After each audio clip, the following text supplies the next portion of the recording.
Funding for Market Journal is provided by the Nebraska Corn Board. When we transform Nebraska corn into ethanol, it doesn't disappear from the food supply. It just takes a little detour. Ethanol is made from the starch. The rest of the corn becomes livestock feed to create meat and dairy products, corn oil, sweetener, and other food ingredients, and maybe a little carbon dioxide to make your soft drinks fizzy. Homegrown ethanol helps satisfy America's hunger for energy and the world's appetite for feed and food. Nebraska's family corn farmers, sustaining innovation.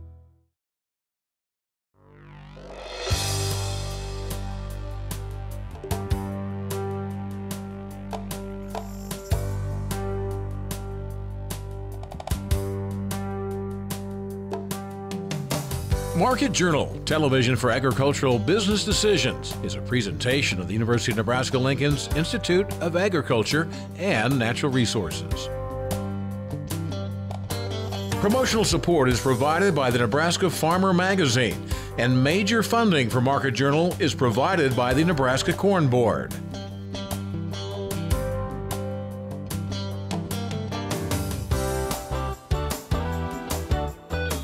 Welcome to this week's edition of Market Journal. I'm Jeff Wilkerson. On this episode, Jeff Peterson looks at corn and soybean markets. Jayson Lusk talks about consumer perceptions of antibiotic use on the farm. Dustin Loy describes the Seneca Valley Virus in the hog industry. And Sheila Purdum gives an update on avian influenza. Jeff Peterson from Heartland Farm Partners is our market analyst this week. With favorable weather most of this week, Nebraska farmers are likely close to finished with soybean harvest. Growers were 79% complete as of Sunday after advancing 22 points during the week, a weekly pace second only to Wisconsin. Corn harvest, meanwhile, continued to lag. Producers were 40% finished, 6 points behind the state's 5-year average. We talked with Jeff Friday morning to look at price movements as we close out October, but started by asking for an update on harvest results. You know, it really kind of just depends on where you're at, Jeff, but nationally we're sitting at 59% harvested on the corn side. That compares to the 5-year average of 54%. Over on the soybean side, we're sitting at 77%. That compares back to the 5-year average at 68%. Overall, the yields are variable out there, but overall I'd say it's a little bit better than what we expected. As you look at those yields, do you expect that to be reflected then in the next crop report? You know, we do, and that's kind of a little bit different than we'd have said before. Overall, yeah, we do see that coming in slightly higher, not much higher, but a little bit higher. A couple things we're watching, though, is that there was 70% of actually the plots were actually taken into the labs and processed for this last report by USDA. So that's a pretty big amount, actually, so there shouldn't be a lot of surprises there. Over on the bean side, there was about 54% of those plots that were taken into the lab. Shouldn't be a lot of surprises, but we think it could still cause us a little bump in the yield. Tell me how basis has moved as we've progressed through harvest. Boy, you ask all the hard questions today, Jeff. It depends on where you are in the state. We've actually got some areas, as you go into south central Nebraska, they've actually stayed almost unchanged all the way through. But overall on corn, I'd say we go from about unchanged to all the way out to about 7 or 8 cents wider on the corn side. Soybeans would be unchanged to about 15 wider, just depending on the area. Do you see that fluctuating a lot here as we finish up? I think as we actually finish up, overall, I think the theme will be is that the grain buyers are going to say they got a few less bushels purchased than what they'd like. So we're actually looking for the basis to improve quite quickly once we get past harvest and get those last bushels tucked away. Let's talk about corn sales, and we'll do it in 2 different ways. First, if you figured out that you ran out of storage here, the yields were just too good, what should you look to do with those extra bushels? You know, we'd recommend storing those bushels, Jeff. We think you'll get a chance to see an improvement in basis. We are still looking for some higher prices down the road too. So overall, I'd hang on and store those bushels if you can. Overall, what's your thought on corn? Can we creep back above $4? You know, and you phrased it correctly. I think it is a creeping process. We really kind of think the funds are at a point where they're willing to kind of buy some of these dips. We think the harvest lows are in, so I think we will creep higher. I do think it's reasonable to think we will get back up to $4, but it's going to take some time. It might be 2 or 3 months. And the thing we're kind of banking on is that we do think there's going to have to be some additional conditions that are going to have to come in to help us along the way. Let's talk about limited space in soybeans. If you have those extra bushels, your thoughts on that? Yeah, same thing there. We think we actually could see an even quicker improvement in basis on the soybeans, so I'd still hold on to the soybeans also. And long term, are your thoughts maybe slightly bullish? And I don't know if I'd go quite that far. I'd say they're supportive, and we think we can gradually drift them higher. And a lot of that comes not necessarily because of the size of crop, because there's a good crop on both corn and beans in the U.S. and across the world. But it's really because we think there's some additional factors down the road that can kind of help us. Let's talk about South America, and I assume that's playing in when you talk about corn and especially soybeans. What do we expect to see down there in terms of planted acres, bushels, how El Nino impacts production this year? Yeah, I think as we look at South America, you said with El Nino, that's a big deal. And if it wasn't for El Nino, we probably wouldn't have the feeling that we do on the crops and the prices down the road. We think El Nino is going to be strong enough that it's going to give us weather scares, but we don't think it's going to be so strong that it's going to go ahead and cause us to have probably yield problems down there. We do think the area that it can impact, though, actually could be the palm oil. Indonesia and Malaysia are two big producers, and actually palm oil takes up about 36% of the world edible oils, so that's a big deal. And we think that could have some production problems with that, and that could spill over and give us some support on the soybean side. Now, some people might say that as you see soybeans creep higher, we're also seeing Brazil put in 100 million metric tons this year, which would be a record. Those two things almost conflict a little bit. So they say, how do you weigh that out? Yeah, they do. And I think in the end, it goes back to what I kind of said. In the end, I don't think we end up seeing their yields impacted. But in the short term, I think between now and when they harvest, I think there'll be enough weather problems that could come in because of El Nino that could get the market a little bit concerned. When you start to think about 2016 recommendations, tell me how production costs weigh in this year versus maybe next year. You know, overall, we're factoring in slightly lower production costs than last year. We haven't came up with the exact number yet, but we're factoring in slightly lower costs overall.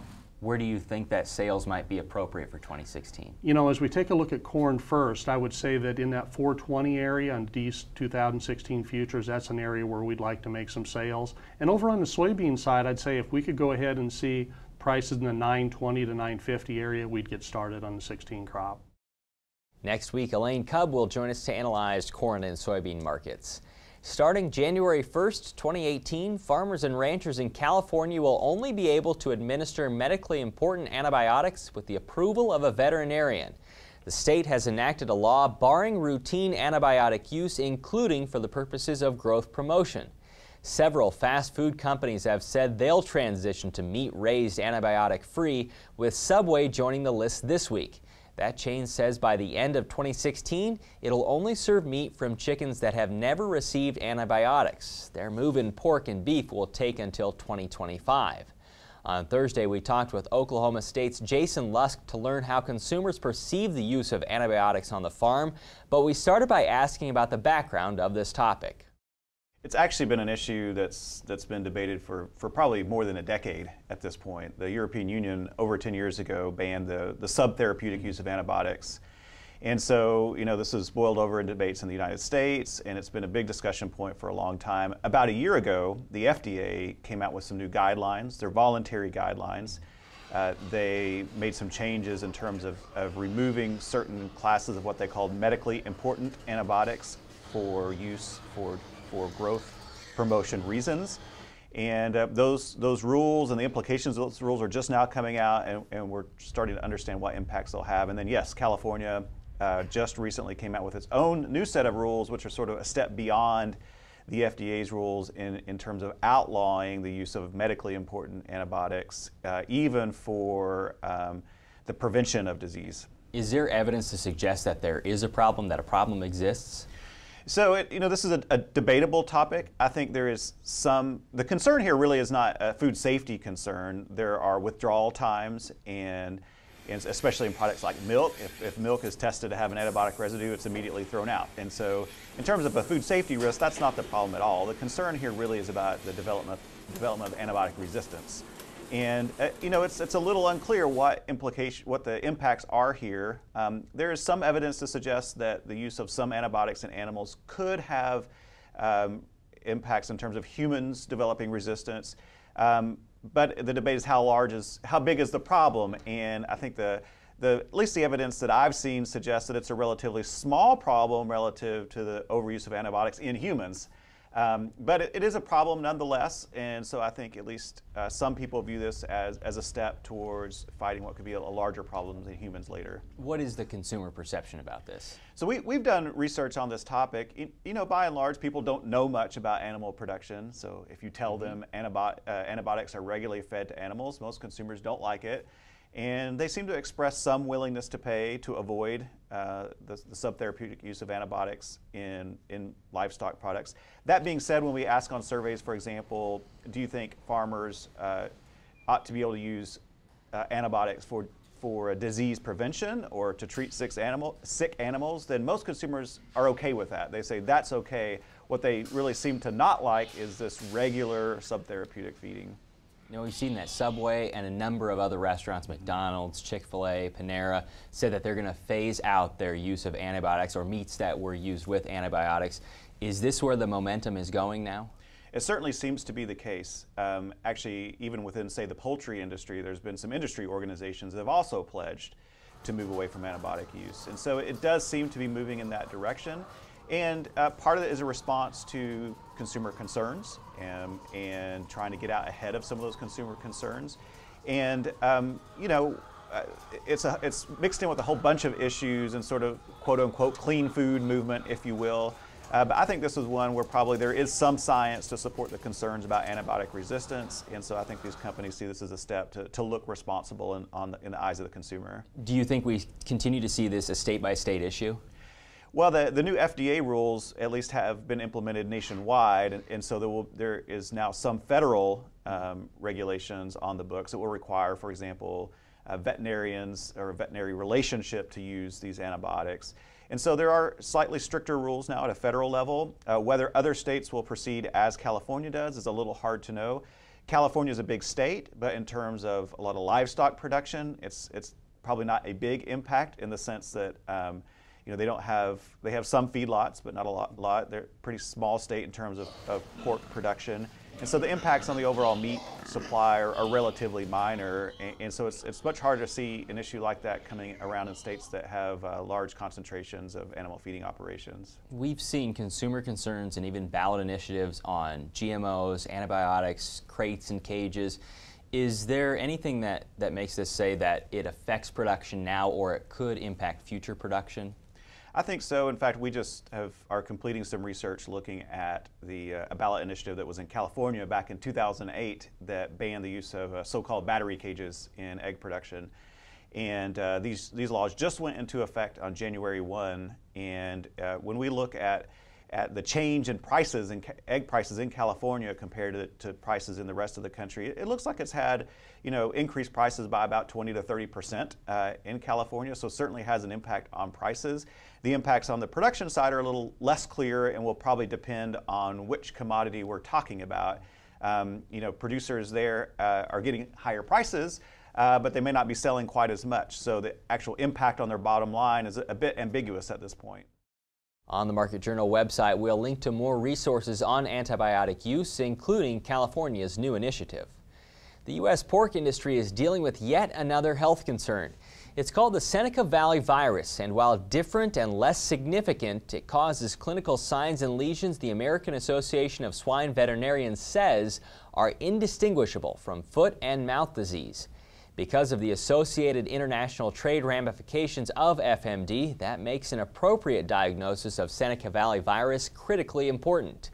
Earlier this week, we talked with UNL's Dustin Loy to ask what pig producers need to know about the virus. So Seneca Valley virus is an RNA virus. It's related to some of the viruses that cause things like foot and mouth disease. It's been around in the United States since probably the late 80s was when they first found it. And recently there's been a large increase in the number of cases since late July in the Midwestern states. How does it mirror FMD and why is that such a big deal? So it mirrors FMD in that they both cause what are called vesicles or blisters on the feet and the mouth and nose, the snout of the pig. It's a big deal because clinically a veterinarian or a farmer can't tell the difference between really threatening diseases like foot and mouth disease and less significant ones like Seneca Valley virus. What does the producer need to look for on his or her operation that shows signs of this problem? So you're going to want to check your pigs. The finishing pigs and sows may show lameness, They may have lesions on the snout or the mouth. They may go off feed a day or two. So be aware of those type symptoms. In young pigs, it's been reported to cause diarrhea and an increase in pre-weaning mortality. Is there a severity that leads to death or not that far? It's sporadic. Some cases have caused some death in very young pigs that are still on the sow. In finishing pigs, adults, and sows, there's really no mortality associated with the disease. Are there treatment options for the producer? There's no treatment. Currently, the disease will resolve itself. The main thing is to get it diagnosed so that you know it's not a threatening disease like foot and mouth, and that it is Seneca Valley virus and not another one. How widespread is this across the U.S.? So far, Iowa put out some data last week that they've had 60 cases since the end of July, and those span 7 states. Most of those are in the Midwest. And Nebraska has some as well? Nebraska has had cases reported. How does this thing spread? It's really unknown how it's spread. There's been some reports associated with livestock fairs and different commingling of animals, but there have been cases that have been isolated, so it's really unknown what the risk factors for spread might be. Like PEDV, do we assume this will be more dangerous in the winter? Yeah, I mean, most of the viruses, they're more stable when it's cold, so it may continue on through the winter due to the lack of sun and UV to degrade the virus in the environment. What biosecurity things should producers be doing on their operations? So they should be practicing their routine biosecurity. They want to control animal movement, people movement, equipment movement, and then really follow those strict biosecurity practices in conjunction with their veterinarian. Once the farm gets hit with this, is there immunity that comes to the pig or sow, or are you liable to break again? It seems like that they resolve, so farms that have these issues typically will resolve. They don't see it again. There haven't been reports of sort of the re-breaks or the reinfection of the disease. The major concern with this is just that it mirrors FMD and you need to be aware of it? Yeah, that is the major concern. So we're encouraging producers and veterinarians to be aware of this. If they see anything suspicious, like lesions on the feet, lameness, or the snout, that they contact their veterinarian and state animal and federal health officials. Is this a virus that's at all a threat to humans? So no, there's been no threats to humans. There's no effect to the pork supply. So I want to establish that there's no real threat to humans or consuming pork. Next week, we'll get an update on the porcine epidemic diarrhea virus from UNL's Bruce Broderson. The poultry industry, meanwhile, continues to rebound from highly pathogenic avian influenza. That virus is responsible for more than 48 million bird deaths, with detections in 21 states dating back to December 2014. But bird owners have had a reprieve this summer, as there have been 0 detections of avian influenza since June 17th. The USDA, however, has been planning for its return this fall and winter. Lingering effects from avian influenza, or AI, are still being reflected in the grocery store. The price of eggs hit a record in September, reaching nearly $2.97 per dozen. That cost was up almost $1 since September 2014. We talked with Nebraska Extension poultry specialist Sheila Purdum on East Campus earlier this week to learn about the latest on avian influenza in the U.S. Well, there haven't been any breaks here in the U.S. in the Midwest since June of 2015, obviously. So we're really hopeful that we'll be clear of AI for the fall, hopefully even into 2016. How severe has avian influenza been to U.S. producers since its inception last year? Well, the USDA has statistics that this has been the #1 loss in the history of the U.S. due to a foreign animal disease. Why is it such a long stretch with no cases? Well, the heat. The heat of the summer helps kill the virus. That's been our ally. Is there a threat now going into cooler temperatures that this will reemerge? Absolutely. We expect that the waterfowl wildlife could still be harboring the virus and continue to pass it on to our domestic chickens this fall. What should producers be doing, either large or small, to ensure that their biosecurity is up to snuff? Oh man, don't let anybody who doesn't need to be in your chicken house to keep all possible vectors out. And that includes people, transportation vehicles, suppliers, all types of visitors. What signs do you look for that there are problems? Okay. The key thing is mortality. If you see 10% of mortality in your flock, you need to send in a sample for testing. the large producer probably knows to call the vet, but for smaller, maybe backyard operations, what do they do if they find problems? If they have a problem, they need to isolate that bird and bring it into our diagnostic lab here on East Campus. Now, there are some new vaccine options available. Describe what those are. Okay, well, there's been vaccine developed. The USDA hasn't released it, but they're stockpiling production, and we're very hopeful if there's a bad break again, it will be released. Let's talk about the supply of poultry and eggs. Eggs specifically reached record levels in September. Yes. Tell me why that market could be so fluid over the next year or two. Well, there's a lot of unknowns. We're trying to get replacement pullets grown as quickly as possible, and export markets are changing constantly. We're not exporting as many eggs, so it could be as early as mid-2016 we'll get the production back up to where we were before. What can hunters do during the season that might be able to help keep an eye out for avian influenza? Gosh. If you're out hunting, definitely be careful that you don't track manure into the local farm store or your feed co-op. We don't need egg producers crossing over with traffic from hunters. Is there anything they can do if they see birds that don't look right or birds that aren't alive anymore? Well, some states are going to have testing for birds as they're coming in, as hunters are going out and getting ducks and geese. We're on UNL's East Campus where you're doing something that people might be noticing in the background. It's really hot in here. Tell me why. Yes. Temperatures at 90 degrees for 48 hours help kill the virus. And so as a precaution in our facilities, we're heating up these rooms to 90 degrees every week. How do the chickens react? They have to get in more air to cool their bodies. You'll see that they are breathing rather heavily through their beaks. As Sheila mentioned, if you suspect a bird may have avian influenza, you can send it to UNL's Veterinary Diagnostic Center for testing. We'll link to more information on how to do so on the Market Journal website. The October Nebraska farmer says Clark McFeeters came back to the family farm near Gothenburg 4 years ago. His experience with irrigation technology goes back to 2001 when the first computerized pivot panels with analog position resolvers were used on his farm. Since 2012, he's used an internet connection-based station to monitor and control pivots through his computer and smartphone. This month's magazine says gaining a new perspective through technology has allowed McFeeters to eliminate expensive surprises and unnecessary labor. To learn about the use of pivot irrigation technology by McFeeters and other young ag producers, you can check out the October issue of Nebraska Farmer. Now, with this week's weather forecast, here's Nebraska Extension State Climatologist Al Dutcher. Well, folks, here again for the weekly forecast. Of course, during this last week, we did have a precipitation event that impacted the state, brought some welcome moisture to southern Nebraska, which has missed out on many of the precipitation events that we've seen move across the state over the last month. In fact, most of the totals that I've seen, at least in the western half of the state, range anywhere from about 1/4 to 1/2 inch. There's a few isolated pockets that are approaching the 3/4 of an inch range. The second piece of moisture from that system came out across eastern Nebraska as we got into the Thursday evening into the Friday morning time frame, and once again we've seen similar types of precipitation.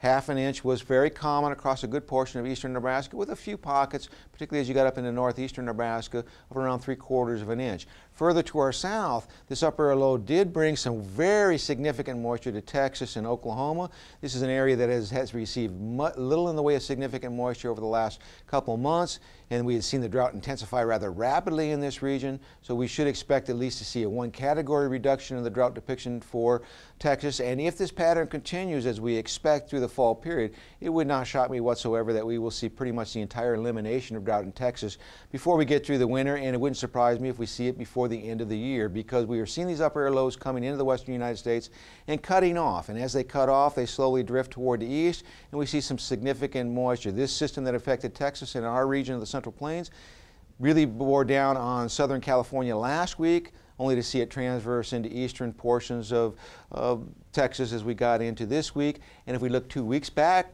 we've seen a similar type scenario sit over the southeastern United States as upper air low pumped up tremendous volumes of moisture in association with a tropical system, led to significant flooding in the southeast. So that's a pattern we would expect to continue through the winter, and unfortunately we have to watch out for is one of these systems ejecting out and sitting over the Central Plains and spinning for several days and dumping a tremendous volume of precipitation. It would be exceptionally bad news if it occurred course, at the early part or the late part of the winter, where we would expect to see some significant moisture in the form of snow out of that type of system. No snow in the forecast right now, but we do have a couple systems that will move across the northern plains that could give us a chance for some sprinkles as we get into the middle of next week. Let's take a look at the upper air models and see what we have in store. I'll draw your attention to a slight troughing pattern across the upper Great Lakes region. This is the remnants of the system that moved from the southwestern United States and merged with the northern stream, is now moving toward the Great Lakes. So in its wake, we're going to see some cool air across eastern Nebraska. The coolest, of course, northeast Nebraska. But we are going to see fairly dry conditions today and not expecting much in the way of even cloud cover. And as we move into tomorrow, we will see ridging starting to take place in advance of another system coming into the Pacific Northwest. So we're going to bump our temperatures 4 or 5 degrees, but we're still going to be seasonable. We'll be looking at low 60s in the northeast to approaching the 70-degree mark in the southwest. And as we get into Monday, we are going to see the system starting to approach our region. So we are going to start to see some cloud cover increasing across the western part of the state, an outside chance for a sprinkle. But more importantly, we'll probably see that occur more on Tuesday, and we'll start to see a slight cool down in temperature or steady state in temperatures across western Nebraska, and maybe an increase of 4 or 5 degrees across extreme southeastern Nebraska. As we get into Tuesday, the system starts to roll across the northern plains. It's going to draw up a cold front through our region, so we're looking for a chance for precipitation across the western half of the state Tuesday afternoon through Wednesday morning. And as we get into eastern Nebraska, we're probably going to be looking at the precipitation forming as we get into the first half of Wednesday as this upper air low moves toward the Great Lakes and strengthens. This is going to bring some very cold air behind it, so we're looking at hard freeze conditions probably for a good portion of the state that missed out on the past freeze of last week. And then as we get into Thursday, we start to see the ridge build back in with warmer temperatures coming into the region. And once again on Friday, yet another system comes through, giving us a chance for precipitation. So if we look at the temperature forecast, we are going to be pretty much stuck in the 60s across the southern and southwestern portion of the state, with 50s to low 60s across the northeast. And we're looking at maybe the mid 40s across northeastern Nebraska on Wednesday. 8 to 14-day forecast brings the warmth once again to the western United States. And in terms of precipitation, we're looking at a drier than normal trend here in the Central Plains. Thanks, Al. Today's interviews are available individually on the Market Journal website and through the Market Journal mobile app. They include information on corn and soybean markets, consumer perceptions of antibiotic use, the Seneca Valley Virus, and Avian Influenza. As always, you can keep up with Market Journal during the week by following us on Twitter, Instagram, and Facebook. Next week, Elaine Cubb will analyze corn and soybean markets, and we'll look at the porcine epidemic diarrhea virus. Until then, thanks for watching. I'm Jeff Wilkerson. We'll see you next week. Join Market Journal online at marketjournal.unl.edu. You can also follow us on Twitter, Instagram, and Facebook. Promotional support is provided by the Nebraska Farmer Magazine, and major funding for Market Journal is provided by the Nebraska Corn Board. Market Journal is produced by the University of Nebraska-Lincoln's Institute of Agriculture and Natural Resources.